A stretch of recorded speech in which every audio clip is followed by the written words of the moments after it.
On va commencer tout doucement. Alors, déjà, premièrement, on voulait se présenter. Donc, moi, je m'appelle Louise Bronner, je suis infectiologue au CHU à Lille. Et donc, je vais co-animer ce webinaire avec Valérie Valochat, qui est infirmière hygiéniste au CRATB des Hauts-de-France. Et donc, ce webinaire, ça va être l'occasion en fait, de vous présenter les résultats de l'enquête auquel vous avez participé sur finalement l'infection urinaire, quelles sont vos pratiques. Le webinaire sera enregistré, il sera accessible sur le site du CRATB, donc vous allez pouvoir y avoir accès.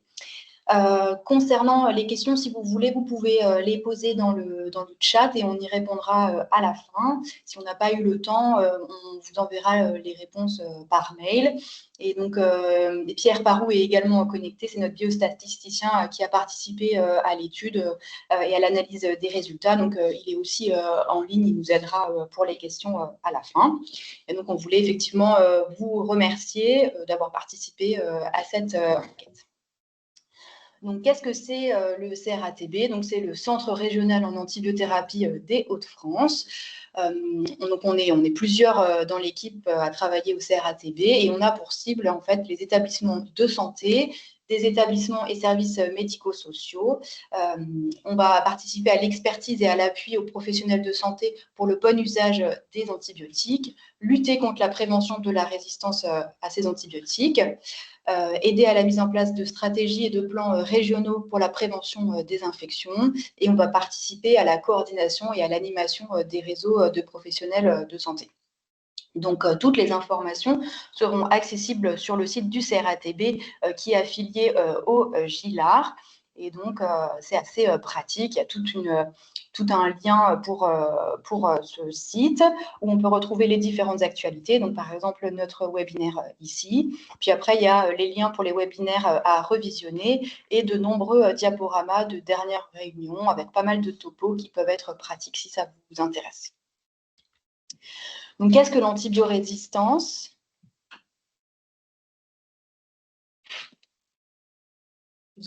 Pardon, quoique. Qu'est-ce qu'il y a? Parce qu'en fait, il ne voit pas les diapos. Ah.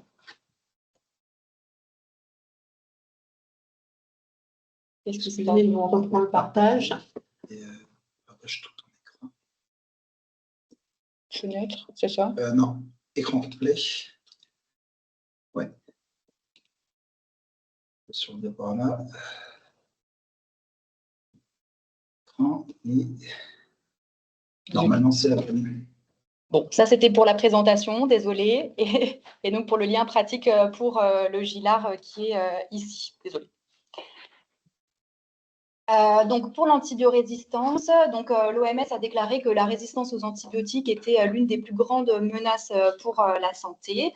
Et comme on le voit sur ce schéma, l'antibiorésistance, en fait, elle touche de nombreux domaines, notamment la médecine humaine avec la médecine en ville, dans les établissements de santé, mais également la médecine vétérinaire avec les infections chez les animaux. Et tout ça, ça va finalement aussi avoir un lien avec l'environnement. Et donc, c'est ce qu'on appelle le One Health, donc c'est une santé. Aujourd'hui, on va vraiment finalement s'intéresser à une niche, donc c'est la médecine humaine et plus particulièrement chez les patients âgés qui résident dans les EHPAD et encore plus particulièrement pour les infections urinaires. Donc, concernant les infections urinaires en EHPAD, une dernière enquête est parue le mois dernier, en mai 2025. C'est une étude de Santé publique France et du REPIA qui s'intéresse aux infections associées aux soins, avec une étude de prévalence qui a été réalisée en 2024, notamment dans les établissements d'hébergement pour personnes âgées dépendantes. Et donc, c'est une étude qui a été réalisée. Il y en avait une première en 2016, puis une nouvelle en 2024. On voit ici que les infections urinaires sont l'une des principales causes d'infections en EHPAD, avec également les infections respiratoires et les infections cutanées. Les résultats, finalement, ils sont plutôt encourageants. Donc ça, c'est plutôt positif, puisque les patients, ils sont plus âgés, ils sont plus dépendants, mais on a une tendance à une prévalence qui est en baisse des différentes infections. Donc, pour l'Escherichia coli, par exemple, donc ça, c'est une courbe qui est issue de la mission PRIMO. Donc, l'Escherichia coli, c'est la bactérie numéro 1 dans les infections urinaires. Et donc, ces courbes permettent de montrer l'évolution sur 10 ans de la résistance aux antibiotiques chez Escherichia coli en santé humaine. La courbe qui nous intéresse, ça va être la courbe rose pour les résidents des patients qui sont en EHPAD. Et donc, on voit que la courbe rose, elle a quand même tendance à diminuer, que ce soit pour la résistance aux céphalosporines de 3e génération et pour la résistance au quinolone sur la courbe du bas. Donc, cette étude est issue de la mission PRIMO en 2023 qui permet la surveillance de la résistance bactérienne aux antibiotiques en soins de ville, mais également en établissement pour personnes âgées dépendantes. Quand on regarde la partie sur la gauche pour l'Escherichia coli, qui est du coup la bactérie numéro 1 dans les infections urinaires, on retrouve un pourcentage de résistance d'Escherichia coli avec des BLSE dans notre région des Hauts-de-France à 10,9% et pour les fluoroquinolones à 22,9%. Lorsqu'on regarde à droite pour la Klebsiella pneumoniae, qui est la deuxième bactérie responsable d'infections urinaires, on retrouve des taux de résistance qui sont plus élevés, et notamment dans notre région, des Klebsiella BLSE à 21,5% et à 24,2% de résistance au fluoroquinolone. Lorsqu'on fait un petit focus sur notre région des Hauts-de-France, on retrouve à nouveau ces deux bactéries principales, l'Escherichia coli et la Klebsiella. On voit qu'il y a quand même pas mal de résistance, mais que c'est assez disparate, avec quand même une majorité des résistances dans le département de l'Oise. Concernant les objectifs de stratégie nationale qui ont été évoqués de 2022 à 2025, l'objectif est d'avoir une résistance au C3G inférieure à 8% en EHPAD, et actuellement nous étions à 10,7% dans la région. Et concernant la résistance au fluoroquinolone, l'objectif était d'avoir une résistance inférieure à 18%, et on est quand même au-dessus pour l'instant à 20,8%, mais on est en train de s'améliorer progressivement. Bonjour à tous, je vais prendre le relais et je vais vous rappeler un petit peu le but de cette enquête. Donc, on voulait sensibiliser l'ensemble des EHPAD aux infections urinaires et par le biais de cette enquête, essayer de recueillir un petit peu les pratiques de prélèvement d'urine en cas de suspicion d'infection urinaire. Donc, vous avez reçu par mail cette petite affiche que vous voyez sur la droite et on a fait l'ensemble de ce questionnaire de septembre 2024 à fin décembre 2024. Et l'objectif, donc, c'était de connaître les pratiques de prélèvement urinaire et les habitudes face à une suspicion d'infection urinaire dans les EHPAD de l'ensemble de la région, donc des Hauts-de-France. Donc, quelques résultats concernant les données démographiques. Donc, nous avons obtenu 238 réponses. Donc, on vous remercie encore beaucoup pour ceux et celles qui ont participé à cette petite enquête. Donc, on a eu 139 EHPAD qui ont répondu donc, sur les 574 EHPAD que nous avons contactés. Donc, un taux de participation à peu près de 25%. Donc, encore un grand merci. Vous voyez que c'est globalement plutôt la région nord qui a répondu, mais l'ensemble du territoire a été couvert. Concernant les catégories professionnelles qui ont répondu à cette petite enquête, donc on retrouve majoritairement des paramédicaux, donc avec deux catégories différentes, si on peut dire ainsi. Donc tout d'abord à 42% des infirmiers référents et quelques IPA. Ensuite, on a mis dans la même catégorie les infirmières coordinatrices ou coordinateurs et les cadres de santé. Et ensuite, il y a les médecins coordinateurs et vous voyez avec moindre réponse d'autres catégories professionnelles et quelques étudiants également. Donc ça, c'est très bien. Ensuite, nous vous interrogions sur le nombre de résidents que vous aviez par structure et on voit que globalement, on retrouve des structures qui accueillent entre 60 et 100 résidents. Ensuite, nous vous avions demandé combien d'IDE, donc infirmiers ou infirmières, étaient présents dans vos structures. Donc, on voit que majoritairement, donc quasiment 50% des établissements ont entre 4 et 6 IDE, et après un quart, soit on est à 3 infirmières ou moins, infirmières ou infirmiers, pardon, ou alors à plus de 6. La question suivante portait sur l'ancienneté des infirmiers dans la structure. Donc là, on voit que majoritairement, le personnel qui travaille dans les structures a au moins 1 an d'ancienneté.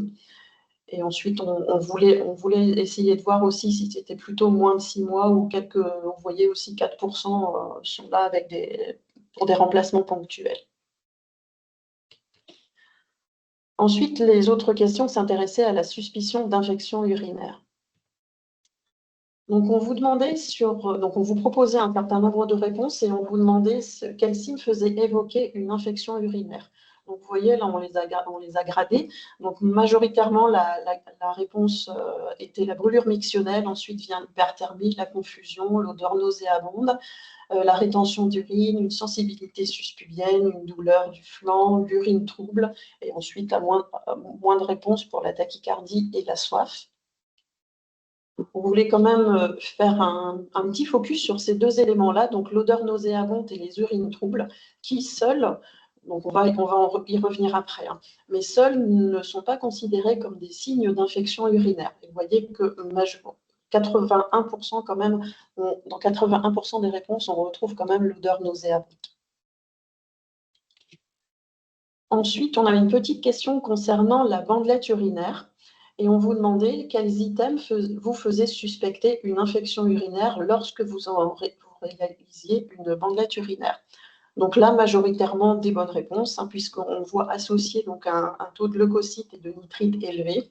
Ensuite viennent les hématies, les 2 autres éléments pris séparément. Donc globalement, on avait des réponses tout à fait correctes pour cette question-là. Ensuite, nous vous demandions si vous réalisiez une bandelette urinaire en cas de suspicion d'infection urinaire. Et là, on voit donc à quasiment 90%, on a des réponses positives. Donc 64% des répondants, c'est un oui systématique. Et pour 26% des cas, c'est un oui parfois. Donc là aussi, on va y revenir après sur les bonnes pratiques donc de réalisation de bandelettes urinaires en cas de suspicion d'infection urinaire. Donc effectivement, pour la bandelette urinaire, on vous propose quand même de ne pas la réaliser de manière systématique. C'est important parce qu'en fait, elle peut être vraiment mise à défaut chez la personne âgée et elle n'est pas du tout recommandée, notamment pour les infections qui sont liées aux soins. La BU, ça va être quand même plutôt pratique pour chercher d'autres causes, mais plutôt d'autres causes infectieuses, rechercher une hématurie ou recherche parfois de glycosurie. Mais elle va vraiment être mise en défaut chez les personnes âgées. Concernant les signes d'infection urinaire, donc si ça vous intéresse, vous pouvez utiliser ce QR code qui en fait va vous ramener à une petite fiche pratique qui a été réalisée par le CEPIAS de Normandie pour vous rappeler un petit peu les signes qui nous font évoquer une infection urinaire. Donc, il peut y avoir des signes fonctionnels, et ça, vous l'aviez tous vraiment retrouvé. Donc, la polacyurie, des brûlures mictionnelles, des douleurs suspubiennes ou des douleurs de fosse lombaire. Donc, ça, c'est vraiment des signes qui font évoquer une infection urinaire. Mais attention, il faut éliminer aussi une origine gynécologique chez les femmes ou un globe vésical. Il peut y avoir des signes généraux avec de la fièvre, des frissons. Et après, effectivement, chez les personnes âgées, donc c'est ça qui est compliqué, c'est qu'il peut y avoir plein de signes qui sont non spécifiques. Donc la confusion, la perte d'autonomie, des chutes, somnolence, des fécalomes ou une anorexie. Et donc ça, c'est des signes, ça peut faire évoquer en fait plein d'autres maladies ou plein d'autres causes. Donc attention, c'est sans autre diagnostic. Vraiment, la chose importante à retenir, c'est que l'aspect et l'odeur des urines, c'est pas des signes d'infection, mais ça va être plutôt en fait le reflet d'un déficit hydrique. Donc vraiment très important, si vous avez un patient ou une patiente où il y a vraiment juste l'aspect et l'odeur des urines qui est un peu particulier, eh ben, il ne faut pas faire de prélèvement, il ne faut pas faire de CBU dans ces cas-là, pour ces patients. Ensuite, les questions posées sur la réalisation des ECBU. Donc, on voulait connaître un petit peu les conditions de recueil d'un ECBU en cas de suspicion d'infection urinaire. Donc, vous avez posé quelques petites questions qui concernaient globalement tous les résidents. Donc, on voit à 97% en fait que vous utilisez des gants à usage unique avant le recueil. Donc, ça, c'est très bien. Je rappelle qu'aussi, quand on réalise un ECBU, donc c'est un examen cytobactériologique, donc il faut que toutes les conditions soient optimales, du prélèvement jusqu'au laboratoire, pour pouvoir réaliser un ECBU dans de bonnes conditions. Donc ensuite, on vous posait une petite question aussi sur quel type d'hygiène des mains vous réalisez avant de faire ce prélèvement. Donc globalement, il y a une hygiène des mains qui est réalisée, donc ça c'est très bien aussi. Et à 95%, on voit que vous avez répondu avec la solution hydroalcoolique. Donc ça c'est très bien également. Ensuite, on s'intéressait aux résidents et résidentes qui étaient sondés. Donc, nous avions posé également quelques petites questions. Donc, est-ce que vous vous informiez sur la date de pose de la sonde urinaire? Donc, dans 90% des cas, la réponse était positive. Est-ce qu'une nouvelle sonde a été reposée avant le prélèvement? Là, c'était positif dans 21% des cas, ce qui n'est pas forcément recommandé. On pourra en discuter éventuellement après. Ensuite, on vous demandait si vous utilisez un antiseptique alcoolique avant le prélèvement, bon là sur sonde, hein, donc utiliser cet antiseptique sur le site de prélèvement. Donc là, c'était globalement plutôt positif avec 78% de oui ou toujours, parfois ou toujours. On vous demandait si le CBU était réalisé sur le dispositif en place. Donc globalement, là, comme on a remarqué au-dessus, les sons n'étaient pas changés systématiquement. Donc là, on était sur 79% de réponses positives. On vous demandait également si le prélèvement était réalisé sur le site de ponction prévu à cet effet, donc là pour la sonde. Donc là, très bien, dans 86% des cas. Et ensuite, dernière petite question, on vous demandait si les prélèvements étaient réalisés sur le sachet collecteur. Et là, surprise, donc dans 21% des cas, on s'aperçoit que le CBU est réalisé sur le sachet collecteur. Donc on va en reparler juste après. C'est un petit axe d'amélioration, cette réponse-là. Ensuite, nous avions une petite question pour les résidents qui n'étaient pas sondés. Donc, on vous demandait si les lignes sont un peu inversées, mais je vais commenter différemment. Donc, la toilette intime était réalisée à l'eau et au savon. Donc là, globalement, dans 93% des cas, elle était réalisée. Donc, très bien. Et est-ce qu'il y avait une antisepsie de la zone intime? Donc là, à 84% des cas aussi, la réponse était positive. Donc, c'était toujours ou souvent. Ensuite, une petite question pour les résidents, donc là, qui sont continents. On vous demandait sur quel type de... si c'était un recueil qui était fait sur le premier ou le second jet. Et donc, globalement, on voit que la réponse est correcte. 91% des répondants effectuent cette ECBU sur le second jet. C'est ce qui est recommandé. Si on le fait sur le premier jet, on peut avoir un risque de contamination. Donc, c'est ce qu'il ne faut pas faire. Et ensuite, on vous demandait si éventuellement vous attendiez qu'un patient urine dans le bassin. Et donc là, la réponse était plutôt positive. Enfin, positive. 90% des gens ne font pas cette pratique-là. Donc attention aux 10 petits pourcents. Dans ce cas-là, il y a aussi un risque de contamination. Et là, je l'ai commenté. Ensuite, la question concernait les résidents incontinents. Donc là, les pratiques, c'est globalement dans 80% des cas, il y a une pose d'étui pénien pour les messieurs et on réalise un sondage aller-retour dans 94% des cas chez les dames. Donc ensuite, on va faire une petite synthèse des bonnes conditions de recueil pour un ECBU. Donc tout d'abord, l'hygiène des mains. Donc, eau soluté hydroalcoolique, de préférence. En rappelant aussi l'importance des prérequis à l'hygiène des mains. Donc évidemment, au travail, on n'a pas de bijoux, on n'a pas de montre, on n'a pas de vernis, pas de bracelet, pas de montre connectée, il y a la grande mode actuellement, pour pouvoir avoir une hygiène des mains optimale. Concernant la toilette des résidents, donc évidemment, il faut réaliser une toilette avec de l'eau et du savon avant de faire ce prélèvement. Et idéalement, utiliser après pour le séchage une serviette de toilette propre.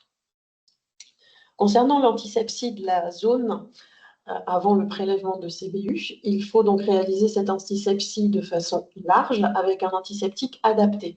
Donc là, on sera donc forcément sur des muqueuses, donc on ne viendra pas utiliser un antiseptique alcoolique, mais plutôt des formules aqueuses. Pardon, je n'ai plus le doigt. Type d'Aquin ou les bétadines gynécologiques ou adaptées. Concernant la pratique sur les résidents qui sont sondés, donc là, évidemment, avant de faire le prélèvement, il faut faire une désinfection du site de prélèvement, hein, tel que vous voyez sur la petite photo en bas à gauche, et donc avec des compresses stériles et là, un antiseptique alcoolique. Donc, on va avoir une action mécanique sur la petite partie bleue que vous voyez de la sonde, avec donc, des compresses stériles et un antiseptique alcoolique. De l'alcool à 70 est tout à fait conforme à cette pratique. On fait une action mécanique d'au moins 10-15 secondes et ensuite on viendra laisser sécher avant de prélever. Ensuite, nous avions posé une question sur le type de flacon qui était utilisé pour faire ce recueil de CBU. Donc, vous voyez, globalement, la réponse était vous êtes équipé de kits stériles avec un conservateur. Donc ça, je pense que c'est aussi dépendant des laboratoires avec lesquels vous travaillez. Et 40% des réponses étaient que le CBU était réalisé dans un flacon stérile. Donc, la pratique est bonne. Attention quand même, il y a un petit pourcent dans un flacon non stérile. Ensuite, une question concernant la conservation des échantillons vous était posée, donc avant l'envoi au laboratoire. Donc, dans 74% des cas, vous conserviez l'échantillon au réfrigérateur et dans 26% des cas, à température ambiante. Donc, pour résumer, les bonnes conditions de recueil et de conservation pour les échantillons. Donc, prélever dans un support stérile. Abandonner le petit flacon avec les bouchons blancs, si c'est les codes encore, qui ne sont pas stériles. Donc, soit le petit flacon ECBU classique avec le bouchon rouge, ou les kits de prélèvement, telle la photo droite. Donc, c'est un pot stérile là aussi, où on viendra recueillir les urines du patient à l'intérieur du pot et ensuite on viendra insérer soit un tube, soit une petite seringue appelée monovette pour venir faire correctement le prélèvement.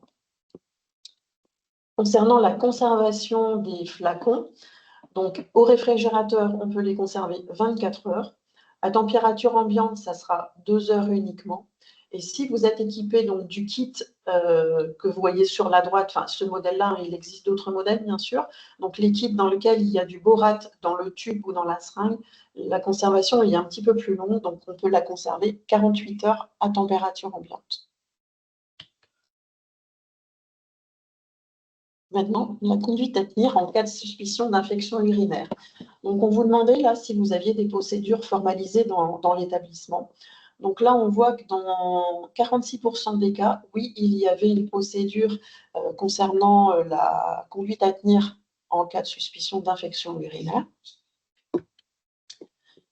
Et ensuite, on vous demandait ce que vous faisiez si vraiment chez un de vos résidents, vous constatiez des signes et vous suspectiez fortement une infection urinaire. Et donc là, globalement, vous faites appel à un médecin. Donc, soit le médecin généraliste du patient, soit le médecin coordinateur. On vous demandait éventuellement on avait proposé d'autres solutions, comme faire boire ou faire le prélèvement de BU en systématique, attendre le passage du médecin traitant. Mais globalement, vous faites appel à un médecin.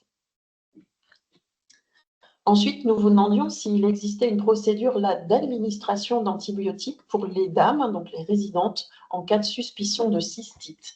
Donc, globalement, il n'y avait pas de procédure systématique, donc ce qui est plutôt encourageant.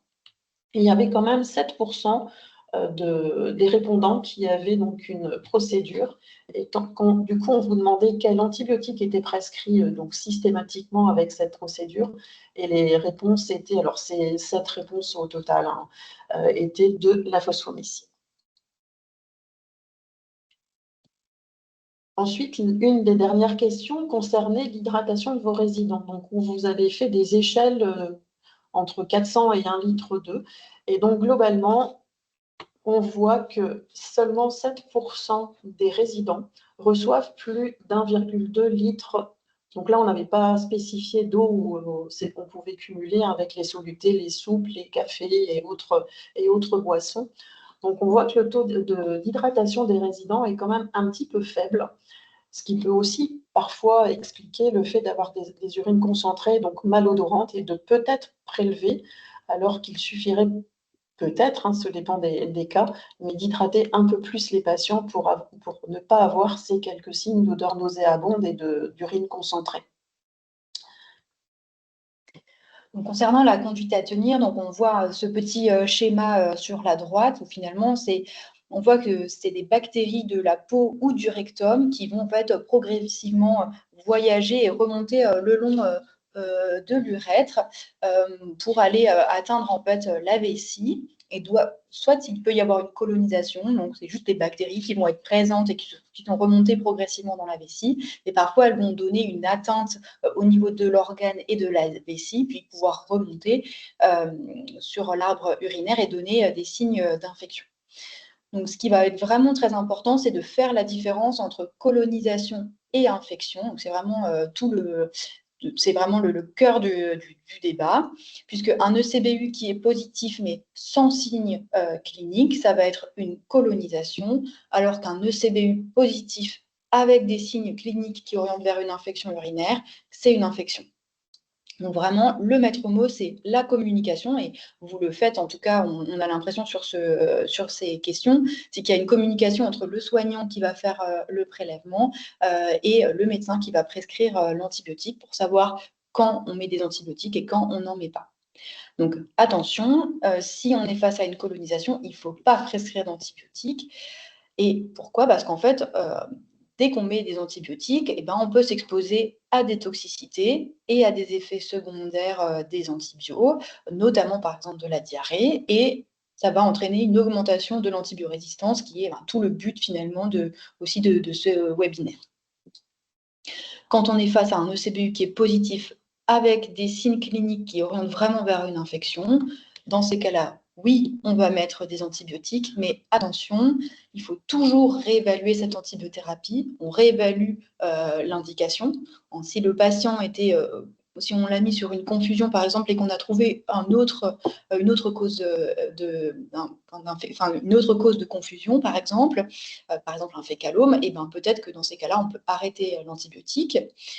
Si on est sûr que c'était une infection urinaire, eh ben, il va falloir réévaluer aussi selon l'antibiogramme pour savoir notre antibiothérapie, est-ce que c'est sensible, résistant, est-ce qu'on peut diminuer le spectre, et on va également réévaluer la durée.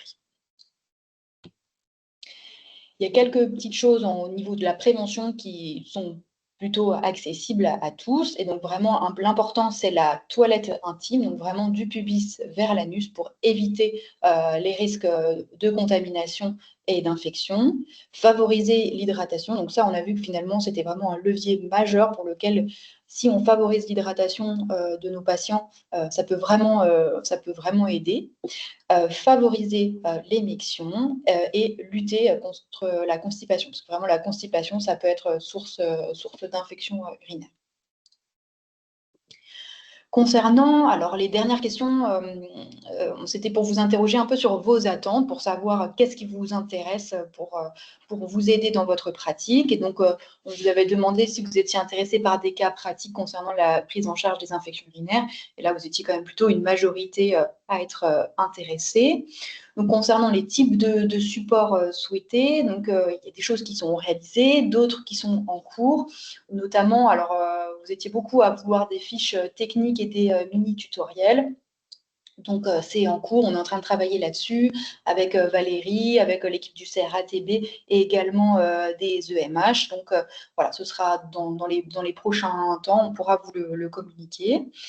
Pour ce qui est du webinaire, eh ben, c'est en cours, on le fait maintenant et ce sera accessible sur le site web. Je vais vous remontrer juste après où vous pourrez retrouver ce webinaire. Concernant la formation sur site, donc c'est avec l'équipe mobile d'hygiène des Hauts-de-France, donc l'EMH. On pourra dans les prochains temps intervenir dans certaines EHPAD si on retrouve effectivement une demande. Donc ça, c'était c'est pour le site du GILAR et du CRATB qui sont ensemble. Donc il y a toutes les actualités et donc vous pouvez voir là les webinaires à visionner. Donc, il y a les anciens webinaires qui ont déjà eu lieu sur durée raccourcie en antibiothérapie et sur la vaccination. Et puis, du coup, il pourra figurer ce webinaire que nous réalisons aujourd'hui. Je voulais encore une fois vous remercier d'avoir participé à l'enquête, puisque avec Valérie, tous ces résultats nous ont permis d'écrire un abstract que nous avons soumis au JNI, qui est le congrès d'infectiologie, qui a été retenu. Donc, nous avons proposé ce poster qui est ici, et puis il sera affiché à partir de demain à Tours pendant 3 jours. Ça nous permettra de montrer le travail que nous avons fait, et puis aussi de partager au reste des collègues d'infectiologie les résultats dans notre région. Concernant les plans d'action, donc nous sommes effectivement en cours d'élaboration d'un livret à destination du personnel des EHPAD qui nous permettra de reprendre du coup les différents signes d'infection urinaire chez les personnes âgées, les différents types de sondes urinaires, la durée de maintien, la gestion au quotidien. De nouveau, un petit focus sur le CBU, comment le prélever, comment le conserver et quand faut-il réaliser un ECBU, et puis quelques autres conseils utiles. On est en train de travailler sur une fiche simplifiée de recueil de l'hydratation orale des résidents, puisqu'on s'est rendu compte que c'était probablement un des petits leviers qui pouvait nous aider à prendre en charge les patients. Nous sommes également nous allons partager des outils nationaux, donc des fiches de bonnes pratiques de l'ECBU ou des kits de prélèvement microbiologique en EHPAD avec d'autres CEPIAS. Et un travail est en cours avec toute une équipe nationale pour essayer de créer une sorte de site web commun pour les EHPAD. Et donc, ça traiterait des infections urinaires, mais aussi des infections respiratoires, digestives, cutanées. Et ça permettrait de faire une compilation de toutes ces infos pour ne plus trop se perdre sur les sites Internet. Et pour terminer, nous participerons à la formation sur site selon les besoins.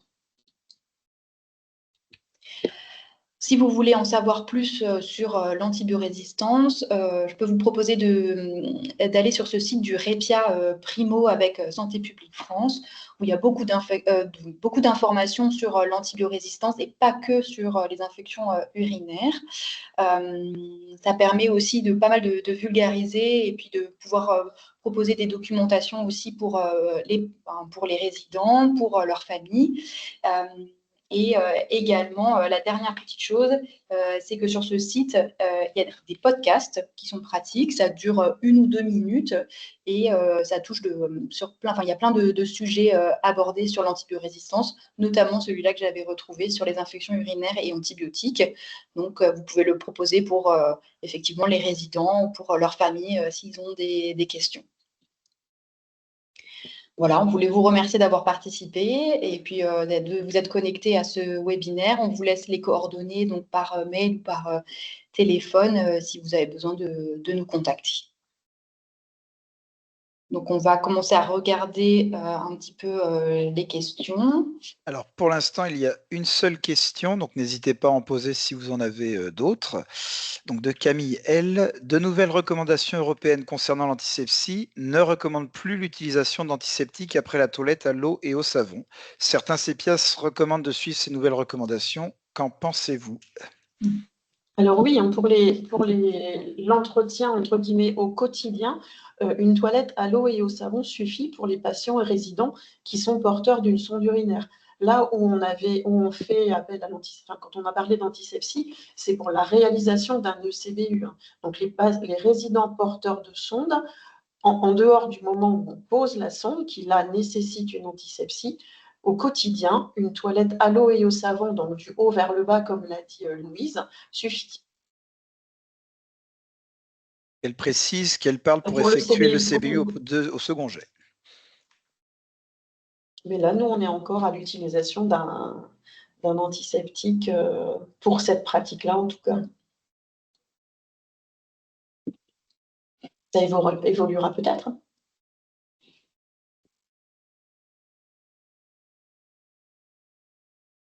J'ai l'impression qu'une autre question va arriver.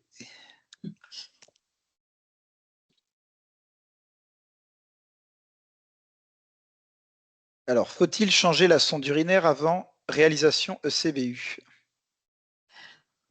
Alors, pour l'instant, c'est recommandé effectivement de changer la sonde urinaire avant la réalisation de l'ECBU. Mais parfois, alors, il y a des études qui sont en cours pour voir s'il faut absolument le faire ou pas, parce que dans certains cas, si on retire la sonde urinaire et qu'on n'arrive plus à resonder les patients, surtout quand ils sont, par exemple, en sepsis, on risque de se mettre en difficulté, notamment chez les patients qui ont beaucoup d'hématurie, pour lesquels il y a vraiment un risque d'échec de repose de sonde. Dans ces cas-là, ça peut arriver qu'on fasse un prélèvement directement sur la sonde qui était déjà en place.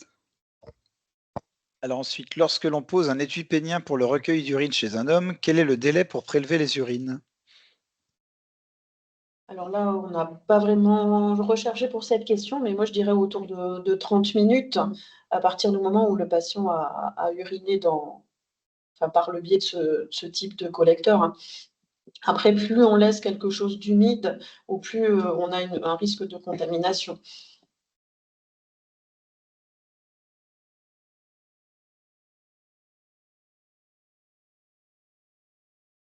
Bien. On attend, mais il n'y a pas d'autres questions pour le Il moment. semblerait que non. Non.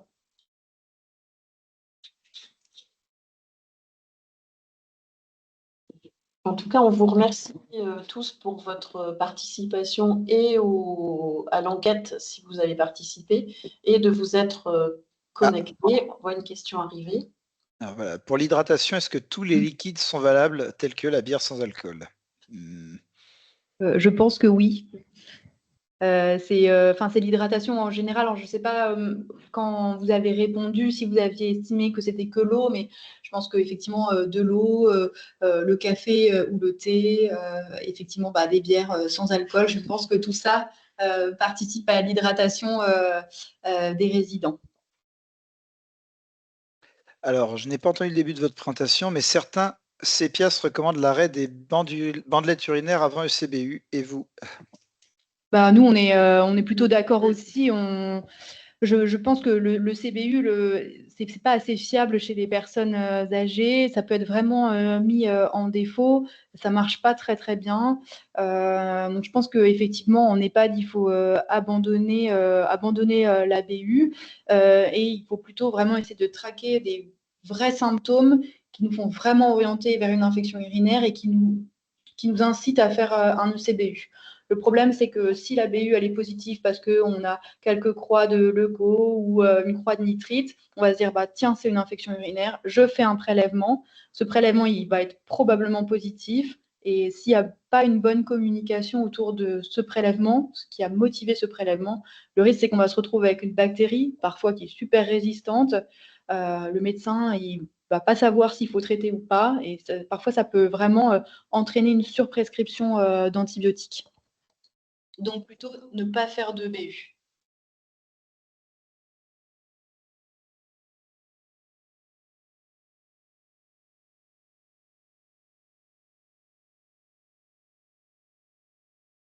Si vous avez d'autres questions, n'hésitez pas de toute façon à nous les adresser par mail et puis ça nous permettra de vous répondre par ce biais-là.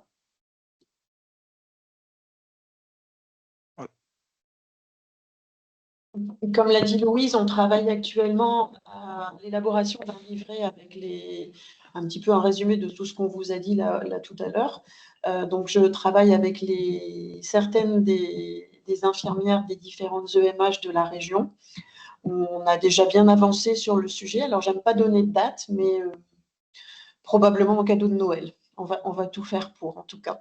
Et suite à ça, on essaiera d'élaborer une formation pour venir sur site pour les personnes qui le souhaiteraient, ou autre chose, un diaporama commenté ou d'autres supports. On verra. Une nouvelle question est arrivée. Donc, si personne âgée avec trouble du comportement majoré ou inhabituel, qu'est-ce considéré comme symptôme de l'infection urinaire? Il me manque un mot. Je pense que c'est toujours difficile. Effectivement, une infection urinaire chez un patient âgé qui a par exemple des troubles cognitifs, il peut y avoir des comportements, des troubles cognitifs avec une agitation par exemple, ou des troubles du comportement majorés. Après ça, c'est la problématique même de la gériatrie. Est-ce que c'est une infection urinaire qui entraîne ces troubles du comportement ou pas? Je pense que chaque cas est vraiment différent. C'est pour ça que c'est très important, je pense, de communiquer entre le soignant qui fait le prélèvement et le médecin, puisque peut-être qu'on va se poser la question d'une infection urinaire et qu'il y aura une antibiothérapie qui va être initiée, mais admettons que 2 jours après, en fait, on ait trouvé une autre cause de confusion chez un patient qui n'a pas chauffé, qui ne s'est pas dégradé, qui n'avait pas de syndrome inflammatoire biologique, par exemple, et pour lequel, en fait, on a trouvé une autre cause. Dans ces cas-là, peut-être qu'il faut arrêter l'antibiothérapie à ce moment-là. Et la question, peut-on se baser sur la bio-NFS-CRP pour envisager un traitement, oui ou non? Là, pareil, je pense que c'est un peu au cas par cas. Déjà, pour les infections urinaires, je pense qu'en EHPAD, il n'y a pas forcément systématiquement de prise de sang. Ça peut nous aider. Mais voilà, en fait, c'est sûr que c'est un sujet vraiment difficile. Il n'y a pas de réponse absolue. C'est vraiment un faisceau d'arguments et la communication pour essayer de savoir quand mettre une antibiothérapie ou non.